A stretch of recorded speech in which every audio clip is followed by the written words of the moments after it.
bypass surgery will relieve the pain. But bypass surgery will not give you any other benefit. Bypass surgery will not make you live long. Bypass surgery will not prevent another heart attack. Bypass surgery will not prevent sudden death. Bypass surgery will not prevent strokes. But bypass surgery will make life easy for the rest of your life, however long it is. That is one indication. The second indication is a heart function. Because of a large heart attack, the functioning of the heart has become so small that the patient is not able to go to the toilet without breathlessness. So life becomes miserable. In that case, if a good surgeon does bypass surgery with some corrective measures in the left ventricle, life may become tolerable till he dies. These are the two indications. For angioplasty, there is no indication actually. The large studies independently done show angioplasty in very poor light. But there are small studies, plenty of them funded by the industry, which show good results. But now the meta-analysis of all the studies together has shown that in stable angina, that is a chest pain which comes on exertion, when you stop it goes and patient is otherwise alright, they should not have angioplasty at all. Because then once you do an angioplasty, then there is a foreign body inside, you have got to take blood thinners all the time. These blood thinners look good on paper, but they may make you have a bleed in the brain. Almost all blood thinners have a risk of a bleeding in the brain. So we may convert the label in the death certificate from a heart attack to a stroke, that's all. The date will not change. So these are the real indications. But today, every Tom, Dick and Harry who goes to the hospital gets an angiogram done. There is no indication for angiogram at all. Angiogram should be only done scientifically when you clinically decide that the patient requires either an angioplasty or a bypass surgery. Then to know where to do the plasty, you do that. Because every living human being, except a small percentage, about 5% people who are an exception, everybody has these blocks, and these blocks are good in a sense because they make the heart used to less blood supply, which is called preconditioning. So these people get a heart attack, they don't die. And if you don't have a block, which is only a 5% of the population, probably if you get a block because of the clot, you instantaneously die. So these blocks are good. Even if you do the angiogram for school-going kids, you have the blocks. American army soldiers aged 18 to 20 were angiogrammed both in the Vietnam War and Korean War. The dead soldiers, shot dead soldiers, very healthy soldiers. 76% have had 3 vessel blocks. 52 had 2 vessel blocks. And some had even the left main block equivalent, which means almost everybody has a block. So today what has happened is, see, once money comes into the picture, humanity goes out of the window. So supposing you have built a cardiac hospital or a setup, it costs about 30-40 crores of rupees. So the interest alone, you require 4 bakras every day. So that is not what it is. If you want a healthy heart, remember one thing, however careful you are, if you are going to get a heart attack, you are going to get a heart attack. So nobody can prevent that. Disease is an accident. If you are healthy today, it is chance. If you are not healthy today, it is chance. So it's all chance, and no doctor can give you guarantee. No doctor can tell you what happens to you tomorrow because it's all statistical. And we in medicine use the wrong mathematical calculations for the body. Human body is non-linear. And we use the linear mathematics to predict the future, which is wrong. I saw a patient 3 days ago. This man was advised bypass surgery about 5 times in the last 5 years by a doctor. Repeatedly, he goes to the doctor, he says, if you don't do bypass surgery, you will die. Now the doctor has died. So the patient was very happy. He is saying, the doctor has died and he is still alive. So these things are all there because doctors have been predicting the unpredictable future of human beings. And if they know a little bit of science, which is called quantum physics says there is no tomorrow. Tomorrow is yet to be born. How can you predict the future? So we can't do that. But we assure patients in everything. And what works is the faith in the doctor. So a doctor must be a good human being. There was a study of bypass surgery done through the laser beam where the patient doesn't know that the bypass surgery is done. They had a study where half the patients were operated upon, other half were not operated upon. But both went to the theatres, got anesthetized, and these without operation, when they went out, they were told, you had a wonderful operation. And mind you, they are all perfectly fine. The operated fellows are not fine. So it's the placebo effect, the faith in the doctor. People say, oh, he has had an angioplasty, he is fine now. Because he has paid 3 lakhs and he is fine, he has to be fine because he thinks he is all right. If you think you are all right, you are all right. And one good thing to avoid a heart attack to the extent possible is to avoid hating anybody. Compassion. You love everyone. Help others if you can, because this world can go on only by mutually helping each other. Compassion is the thing that keeps you healthy. That's why I always say, when you are very proud, I means illness. When you say we means wellness. So if you want to be well all the time, think that you are a part of society. Because you yourself is a colony of about 120 trillion happy individual human cells. And these are all individuals. And they are all happy together inside your body. And for that, you are 10 times more germ cells inside your body. So we are all living together. Germs are our real friends. It is the germs in the first 2 billion years of this world who donated their DNA to make a man. We didn't come for monkeys, as is being told in the Western science. No. All that is just this. Western science is a science for money. Western science is science translated into technology. Technology into money.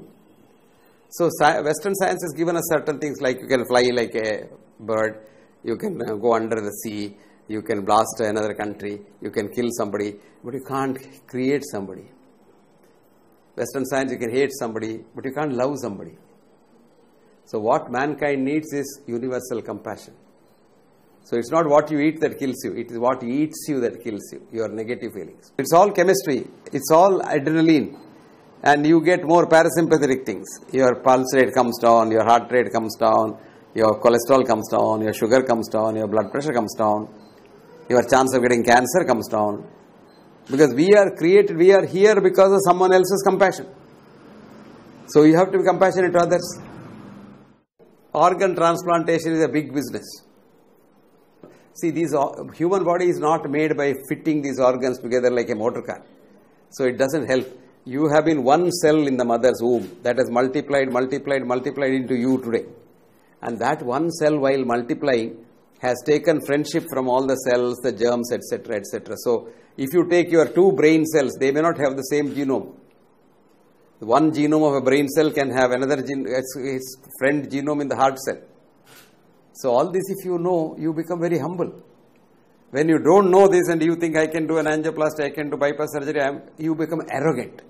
It's the arrogance that brings in all these problems. There are good doctors, lot of good doctors, but they can't also work because the corporate hospitals force them to do things for money. So they get, they have to work there for money. And when you say, I have to work, you are unhealthy. I am working, you are healthy. You love your work. Many of them don't love their work because they are forced to do something. Vaccine industry is a very powerful industry. So the vaccine industry will get anything done. I tell you, the governments usually in most of the Western countries are run by the drug companies, not by the politicians. So the drug companies can get anything done. You will be surprised. There is a court ruling in America now saying that a drug company can advertise a drug for a particular disease as a drug for another disease without getting FDA permission.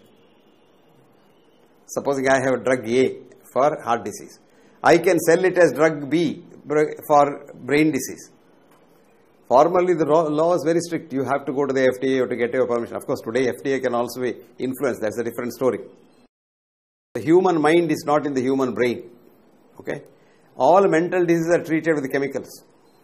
This is no scientific basis at all because chemicals only affect the brain. So the brain gets dulled, but the mind doesn't get affected. Most mental, except the serious psychosis like, schizophrenia or mania, there you have to give a chemical drug to pacify them. Otherwise, giving chemical drugs for mental diseases like depression and all is no scientific basis at all. Why do you get depressed? Because you are frustrated. Why do you get frustrated? Because you are defeated. Why do you get defeated? Because of competition. Why is competition? For money. Ultimately, it comes to money. Ayurveda and homeopathy are all good sciences, provided there again, commerce doesn't come in. Today, Ayurveda is also being commercialized. You say the Ayurvedic spas and all, $5,000, $10,000 for one day. This kind of a thing, Money comes in, everything gets spoiled. Homeopathy advertises, this is all done, I have no disease at all now. All for money. Genuine homeopathy is good. Genuine Ayurveda is good. Genuine Western medicine is good for emergency quick fix. But for chronic diseases, all other alternative systems. So we must have a system in the future where all these systems, the best things in these systems are put together into one integrated system. And we are doing research on these things. We have devised so many simple treatment methods, and a lot of incurable diseases we have got simple treatment methods. But who listens to all this? Nobody wants this because it's not generates money. If you have anything which generates money, there are a lot of people interested in it. For example, I have discovered a new electromagnetic device for heart attack, etc., etc. Now, I don't want to commercialize. The minute there are a lot of people wanting to give me millions of dollars if I want to sell the idea to them. But I don't want to do that because they'll exploit the whole thing. And today, we can use it for our people, common people, poor people. Actually, I just came back from the United States of America. There in a medical school, there was a big conference on how to integrate the various systems of medicine. America had all these systems, but it's the modern medical which killed all of them. Using law, using various other things. Now, as you say, vaccination. There is a big group of people who are opposed to vaccination, but they are not heard. They are called charlatans, they are anti-scientific, etc., etc. I don't know what science means. Science is not trying to teach nature a lesson or two. Science is trying to understand nature. And vaccination, if you try to understand that, doesn't come in that science at all. I don't know what science vaccination is. It is not the gene that is important, it's the environment that is important. So, you think, if you philosophically look at it, these people want more diseases. Supposing this world becomes a healthy place, what will they do? Money? No money. Everybody says, I am talking of healthcare, I am doing healthcare. You are not doing healthcare. You are spoiling the health of the people. Now you say cancer, cancer, cancer. You have 250 chemicals which produce cancer in our food. Permitted. You put your scent and all the chemicals in that. You put the face, so many things, lipstick, there are chemicals in that. All these are permitted chemicals. But they are all carcinogens. Most of them are carcinogens. Claude Bernard himself had admitted that germs are not important, but the environment is important. He said the seed is not important, but the soil is important. But people have forgotten that. Today, germ theory, antibiotics have killed everybody. Pasteur admitted it. Everybody admitted it. Anybody who is the sense will admit it. Pasteur has written it down. The seed is not important, the soil is important. And Theobald Smith, another big American doctor, in 1915, he propounded the Grimm's Law. Grimm's Law says, disease may be directly proportional to the virulence of the cause, but indirectly proportional to the resistance of the host. So, host resistance is most important. That's called immune system. That is the thing in Ayurveda. Swasthasya swastha rakshitam. You preserve the well, the panchakarma and things like that, only to boost your immune system. There are a lot of things in the Indian medicine to boost the immune system. Eastern medicines. In this modern era, where doctors who value the life of their patients over money are being kicked out of the corporate hospitals, in this scenario, Dr. Hegde warns that our public health is in deep trouble. This is known. They did a 14-country study of industrialist countries, where there are more doctors and more specialists, there are more diseases and less health. Where there are less doctors and less specialists, there is better illness. So, for example, the 14 countries, Japan is the best because only 120 doctors for 100,000 patients. America is the worst because 493 doctors for 100,000 patients. In Japan, the 99% of the doctors are family physicians. In America, 99.99% are specialists. So, America's health is the worst. Japan's health is the best. Cuba's system is good because they have got a fantastic system. For example, an inhaler for asthma costs $125 in America, costs 5 pesos in Cuba. If you want to see what is Cuba like, you must see this movie, a documentary, if you just see. It's called Sicko, C-I-C-K-O, done by Michael Moore. If you see that, you get to know what a beautiful system they have. And you see what a horrible system America has got. And mind you, we are compounding American system with an interest here. Screening is a horrible thing. If you are healthy, never go for a screening because you become a patient. But there is nothing like normal blood pressure, normal sugar, normal cholesterol. What we have is statistical average. This average, if you convert it to normal, there are a lot of false positives, 25% false positives. So 100 people go for a checkup, 25 people become patients without any problem. This is called doctor thinks you have a disease syndrome. And we want more of it because we want to treat them all. Actually, Linus Pauling, who got 2 Nobel Prizes, said cancer research is a fraud. Cancer is the biggest business, 1.72 trillion business. Actually, the 2 scientists, the Nobel laureates, they said HIV virus has nothing to do with AIDS. But you have to make money because you have to sell some antiviral drugs. You see, AIDS is not such a simple thing as just HIV virus. No, it's a very complicated thing. There are a lot of things involved in it. People don't want to admit that. You see a beautiful book written by these scientists. It's called Inventing the AIDS Virus. Inventing the AIDS Virus. It's written by a genius of a virologist called Peter Duisberg. And it's a foreword by the father of the PCR test, Nobel laureate Carey Mullis.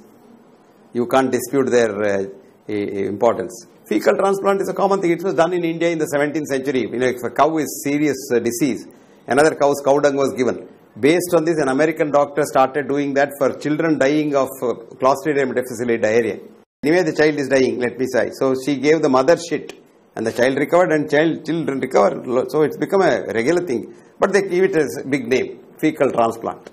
Now to make it look a little better, they take that yellow part of the feces, they take and the germs only they give. Change of mode of living, change your lifestyle. Today's rat race. You have to hate another person to make more money. You run after that. You have no time. You have no rest. And you eat all rubbish food. You drink alcohol to get some peace at night. And you drink coffee to stimulate you. How can you be healthy? I suggest some books for them to read because they should know what is happening in the world. The one book is The Theory of Reality. This is a book written by David Webers. The another book is called Biology of Belief by Bruce Lipton. And the third book is called Molecules of Emotion by a girl called Candace Pert. These three books are good. And if you want to tell them, there's a book I have written called What Doctors Don't Get to Study in Medical School. What Doctors Do Not Get to Study in Medical School by Dr. Hegde was cited as the holy text in the medical world by Dr. Richard Smith in the British Medical Journal.